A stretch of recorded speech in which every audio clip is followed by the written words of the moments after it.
Hey, what's up you guys? I'm Sara Lubratt and I recently took Walter Mosley's MasterClass on fiction and storytelling. This class is 2 hours and 18 minutes long, made up of 13 lessons, and I'm going to be sharing a little bit of it with you guys today, as well as some of my takeaways from this writing course. Like I said, it's 2 hours and 18 minutes. I found it very easy to watch with some very digestible tidbits that I'm excited to share with you guys today. So if you go on to enjoy this video, I'd really appreciate it if you could give it a big thumbs up because that really supports my channel, and subscribe if you're not already. I have made a number of these masterclass and other writing course reviews. Also, if after watching this masterclass you want to check out the masterclass itself, there will be a link down in the description box below. I love taking masterclasses and I'm really excited to get talking about this one today. So to start off this video, we're going to start with the introduction. Writing and storytelling, everybody does.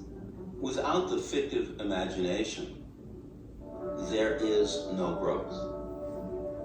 Everything remains the same.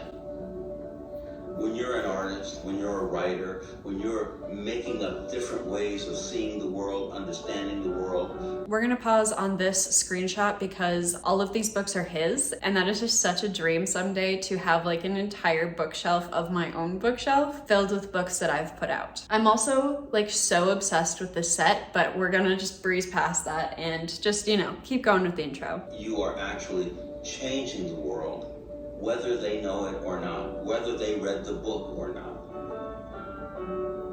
The beautiful thing about any day is it can happen. Today, all of a sudden, you realize, hey, my wheels aren't spinning anymore. They are spinning, but I'm actually moving forward. I'm not sitting in place.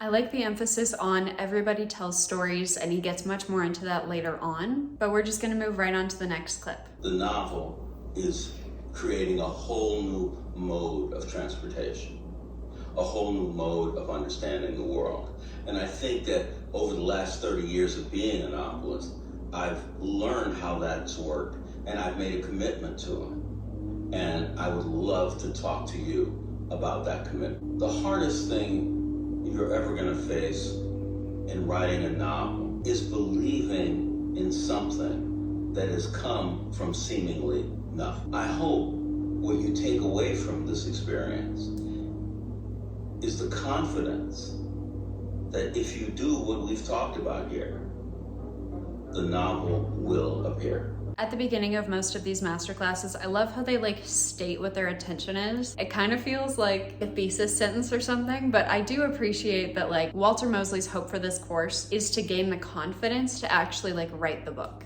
When I wrote the sentence on hot sticky days in southern Louisiana, the fire ant swarm, I was 34 years old. In my head and in my heart, my life was a failure. I was never going to get much beyond where I was, but that's okay. I wrote the sentence and I wanted to write then. But I never before thought of myself as a writer, certainly not a novelist, some gigantic, tome of words that told a story. A lot of people who become writers, who want to become writers, they've been wanting to be writers since they were 6 years old. Coming to writing, at the age of 34, I had already done most things. I had already been through a lot of experiences. Not everything, but I had done a lot of stuff. And so when I was writing, it felt more like a full experience. And so somebody comes up to me and says they're 30 or 40 and says, I'm too old to be a writer. I said, no, you're just the right age. It's time. Probably you're not going to be the greatest mathematician if you started in your 50s or 60s. Probably you're not going to be the best boxers if you started in your 50s or 60s. But most things that take the mind, the heart, and what is creative, you can do. I can become a writer at 34. I could become a writer at 44 or 54 or 64. Writing is one of the very few things in this world that you can start at literally any point in your life and get good at it. I think it was in Harlan Coben's masterclass that he says, if you start in your 30s, you're probably not going to be the best basketball player on the planet, but you can start in your 30s to be a writer. And I love how this is a reoccurring theme in a lot of the masterclasses that I've taken, is that age doesn't matter with writing. Some people start at age 6. I was one of those people. And some people don't start until their 60s. And what you gain in that gap of time, even if you start at 6 and then as you continue to grow up, or if you start in your 60s, then you get that life experience. And I just love that writing is so universal in that way that like anyone can do it at literally any age. I've published just about 60 books. It is my hope that if you take this course of study seriously, that you will be able to write the novel that's in your heart. If you're afraid to start writing the novel, okay, write the novel. I'm not asking you to not be afraid. That's not going to help. Be afraid, but take the jump. Walter Mosley wrote his first sentence for his first book when he was 34, and now he has over 60 novels published. That's so cool. I love the sentiment of you can be scared, but don't let that stop you from starting. There's a quote that I'm going to misquote terribly. Something about like, if you wait until you're good to start, you're never going to start anything. You have to start somewhere. Writing is one of those things where you can start and you can figure it out. That's what edit's for. That's what revisions are for. That's what future book projects are for. You kind of have to learn on the job. The next lesson we're going to be talking about is Walter's process, writing every day. This one I have some thoughts about. I start by telling you what is not my process. I don't have a special chair, a special room, a special desk, special music, special incense, a special place in town. I write wherever I am, and I write whenever I wake up in the morning. Harlan Coben said this in his masterclass as well, that he can write wherever he is. He tries not to be tied to a single spot. And if something is working for him, then he'll lean into that. Like if it's at a desk, he'll keep leaning into that. If it's at a coffee shop, that's great. But he always has his writing supplies with him. And I make this motion because he literally has a backpack where he keeps like pads of paper, his computer, an iPad, legal pads, I think, just ready to write in whatever situation he might find himself in. And I really like that concept. And I kind of think I do the same thing on my phone, which is great. Having my phone in my pocket at all times is I can just like whip it out and start making notes or start writing something if I get an idea. But I also definitely write best at my desk against the window. And I write for 3 hours almost every day. My goal has always been to write 1,000 words. Not 1,000 perfect words, just 1,000 words. I do that on, let's say, Monday. I wake up 6 o'clock, write 3 hours, 1,000 words. Next day, I wake up at 5 o'clock.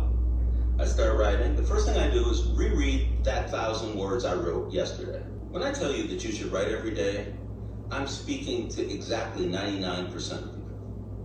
Most people get the best work out of getting up every day and writing for 3 hours. And when I say get up, a lot of people write in the middle of the night. Okay, fine. If that's the best time you write, that's what you should be writing. You will find if you write every day that the next day ideas have bubbled up from someplace that you had no idea were there. You've written for 3 hours, and then for the next 21 hours, your unconscious is working, saying, what was that about? What was that about? And they reach into different parts of yourself and bring out all of these new ideas. But what you're doing is you're discovering yourself.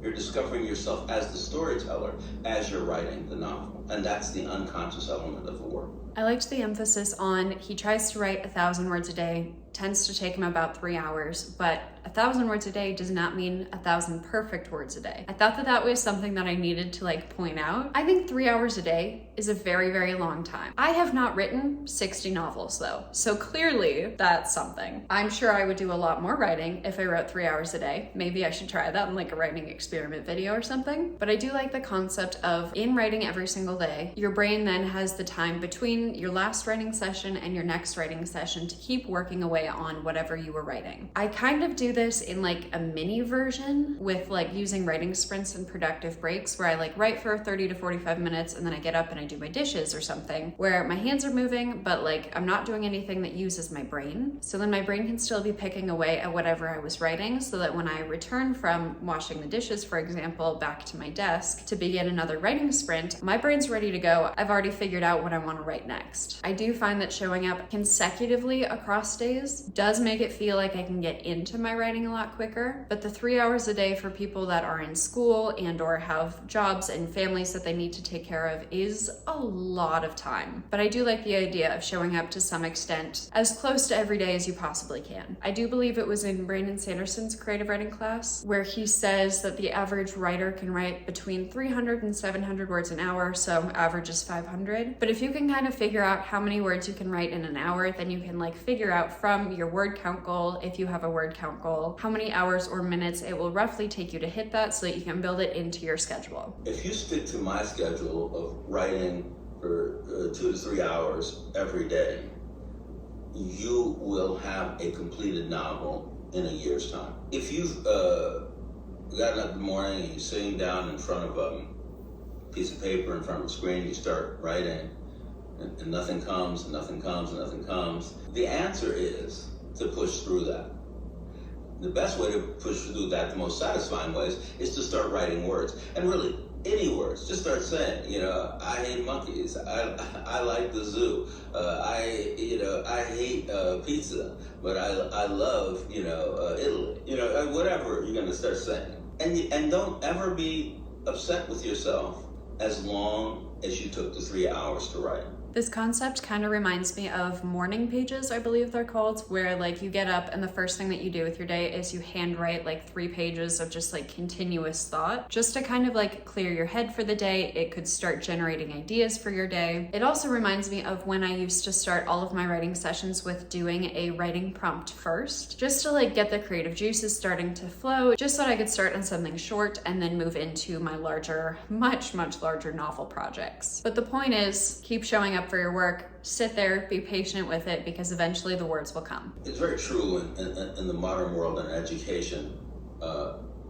People want methods beyond our own humanity to do things. How do I do this even though I can't do this? And the answer is will. You just will yourself to do it. Now, I feel I'm making it pretty easy. 2-3 hours every morning. So, okay, that might be really torturous. You sit there for 2 or 3 hours and nothing is coming for 10 days, for 20 days. But it's gonna come ultimately. I promise you, it's gonna come ultimately. But it's gonna feel bad. And the only way to continue is to have the will to say, okay, I know this is gonna work because I know there's a novel in me. I just have to work at it every day.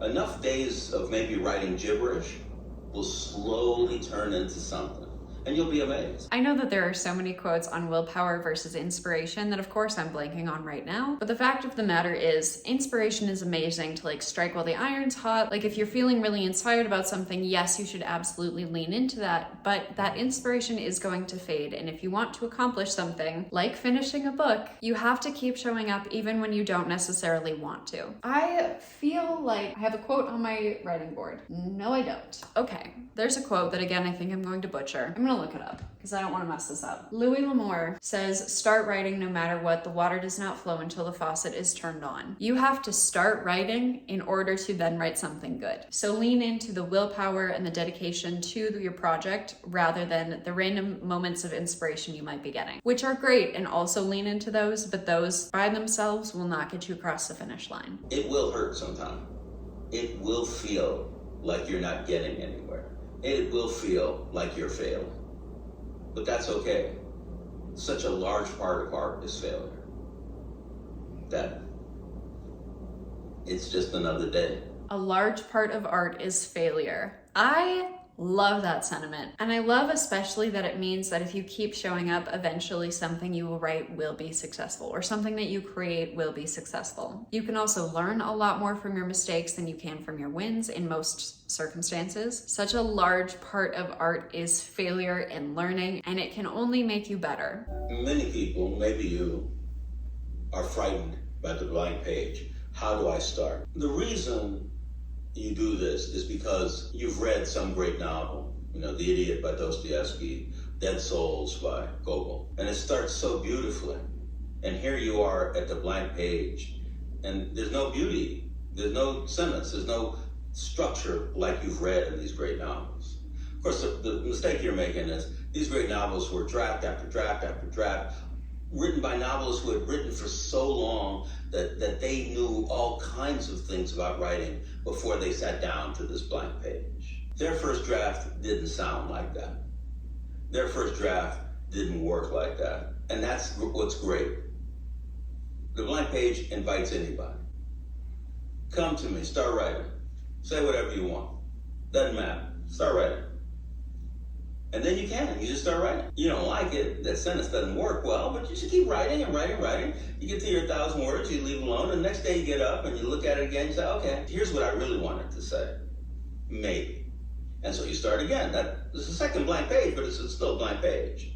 The idea is that the blank page makes no judgment on you, and nobody's going to read it but you. And do not be weighed down by a novel like War and Peace that had 100 drafts, because you're just writing the first step of the first draft. Another quote I'm going to butcher is that comparing your rough draft to a fully published novel, which most of us do, is like comparing a sapling to a full-grown oak tree. You are comparing your first initial ideas of you just telling yourself the story to something that has been edited by the author many, many times, edited by a professional editor many, many times, has had alpha readers and beta readers and publishers look over it before then being published and put out into the world, which is like one of the biggest struggles that I find people experiencing when they're first showing up to start writing a book, is that they just immediately compare it to their favorite novel. And they're like, oh, well, this first paragraph that I wrote is not going to be as good as this,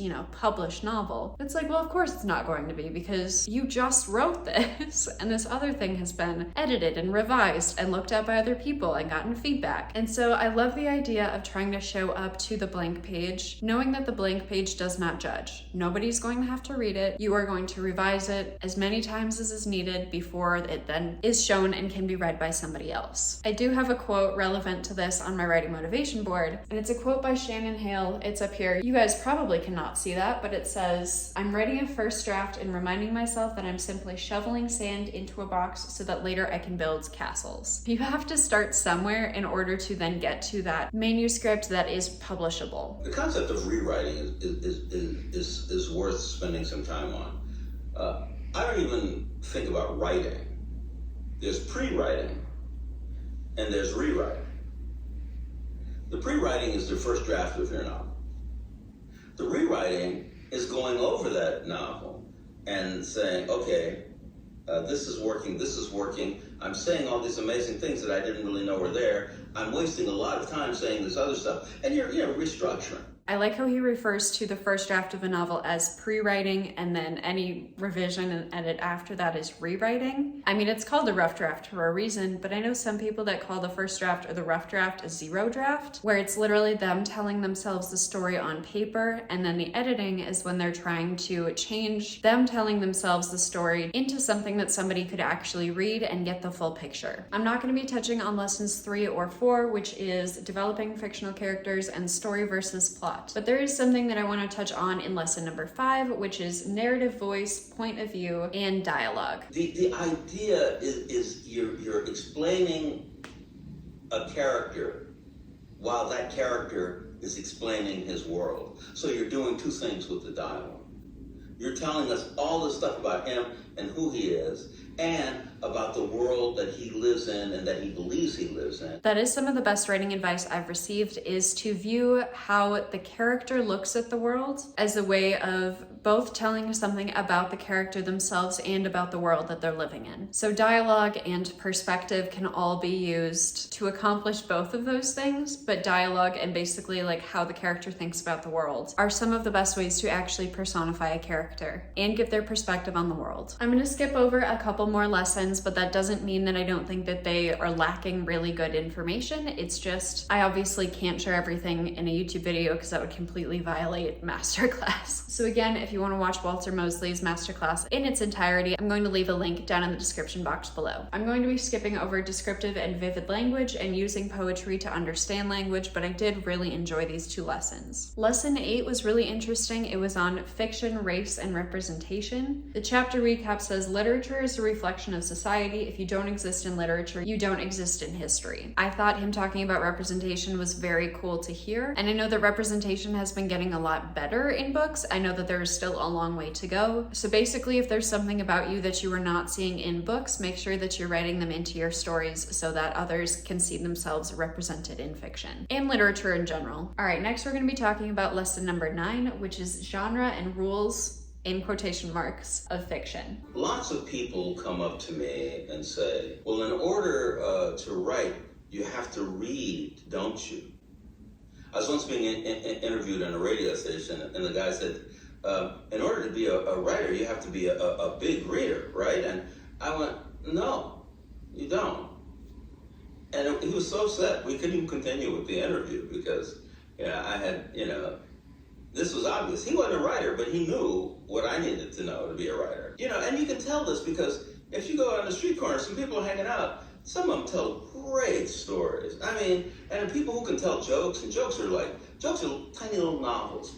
Like, they could just tell one joke after another. They might not ever read a book. Homer was blind and illiterate, and he's like the father of the tradition of the novel. Even though what he wrote were poems, those poems were novels. The idea of telling a story is not about reading a story. To be a writer, you have to be able to tell a story. Anybody can tell a story. 3-year-old kids are telling stories. Mothers taking care of children are telling stories. Now, I'm not trying to say that reading is a thing that people shouldn't do. You like reading books, read books. Absolutely.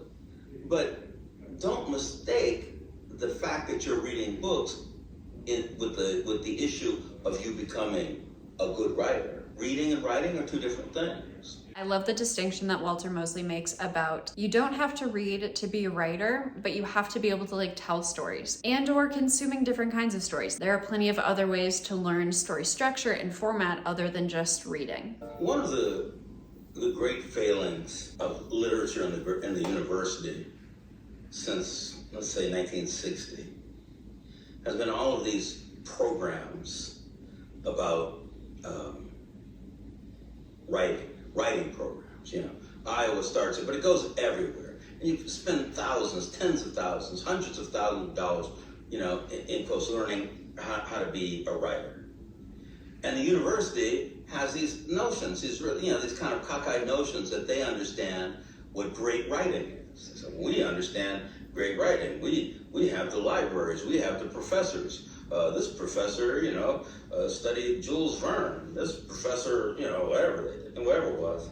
And they're teaching you about what great writing is, and then they're teaching you how to write, continually telling you that you can't write as well as the great writers did, because you come up in a different generation, of course. My degree is in creative writing, and because of that, I get a lot of DMs asking me if I think that that's the way that somebody has to go if they want to be a writer. I really liked what he said. University writing programs are very structured. They're very much all about how to write the great novel, as in what has historically worked. And in line with everything else that Walter Mosley was saying, reading great novels doesn't necessarily make you a great writer. What I try to tell people is that I got a creative writing degree because that's the only thing that I could focus on for 4 years. Getting a creative writing degree does not get you any more published. There are definitely aspects of getting a creative writing degree that can be very beneficial in your writing, but those are also things that you can find outside of college or university setting. The most helpful thing about my creative writing courses were the courses that had an aspect of a writing writing critique group built into them. Because what you're doing in those classes, instead of just like writing something and turning it into the professor for a grade, you're getting feedback from like 15 other people in the class. So you're getting 15 different opinions, and you're also getting to critique other people's work and learn what works for you in their stories, what doesn't work for you in their stories, and then becoming a better writer because of both sides of that writing critique. At least that was my favorite part of my creative writing classes, but you do not need an English or a creative writing degree to be able to then write a novel. Most people don't have a creative writing degree when they go to write a book, and I definitely don't think you need one. You can find a creative writing critique group or a writing group anywhere. You can find them at libraries, you can start one, you can find them at community colleges. If you have writing friends, you can start one within your writing group. You can find people on Instagram. Like, there's so many ways now to get feedback on your writing and give other people feedback on their writing that you do not need a creative writing degree in order to write. Unless you really want to get one, but you definitely don't need one. And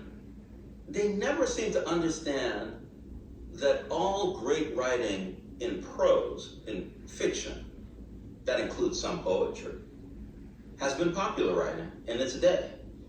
Homer, with the Iliad and the Odyssey, later the Aeneid, Zola, Alexander Dumas, Charles Dickens, Mark Twain, Herman Melville. All of these people, the reason that people read them and remembered them is because they were popular writers. People went out to buy them. People coming up to you say, well, this is not great literary writing. Say, you can't know it's great literary writing until after I'm dead. What are you talking about to me? These people before, they're writing little philosophical novels.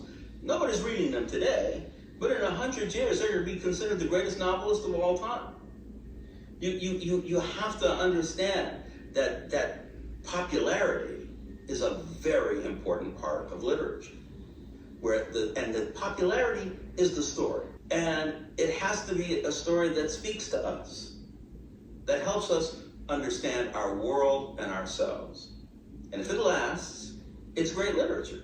So this is something that I didn't realize until Walter Mosley said it, but the books that we consider now to be like the great classics and the great novels were popular in their time, which makes a lot of sense, but I had never put two and two together. And I think that this concept makes a project like the Future Library of Norway, which I've made a video about. It's a project I'm obsessed with. It makes a project like that really interesting. It's a project that an artist started back in 2014 that every year for 100 years, the people who run the project would ask an author to submit a piece of work that will be sealed until the 100 years has passed, when in 2114, essentially a forest that is being grown from this project will be cut down, and an anthology that has been growing for 100 years will be printed and released. So unfortunately, that is not something that I'm going to see done in my lifetime, but that concept is really interesting when we consider that at least some of those authors that are contributing now will no longer be around when their final work is published. Genre is only limiting for a writer if a writer feels limited by that genre. If you like writing romances or cozy mysteries or very intellectual short stories, that's your thing, that's great. Do that. The day you feel limited by it, do something else. Genre should be a consideration, but focus on good writing and storytelling. Use genre as a way to tell your story, not the other way around. Now we're moving into lesson 10 of 13, and it's surviving the publishing industry. Several of the masterclasses have touched on publishing, and I will have to say that it's often my favorite part. 3 ways that are good ways to learn to be a better writer is 1, to write every day, every day, every day, never stopping. No holidays, no vacations, nothing. Every day. The second thing is to read your work out loud so you can hear it, so that you can understand the dialogue, so you can understand the sentences, so maybe you can see where it is not working and where it is working.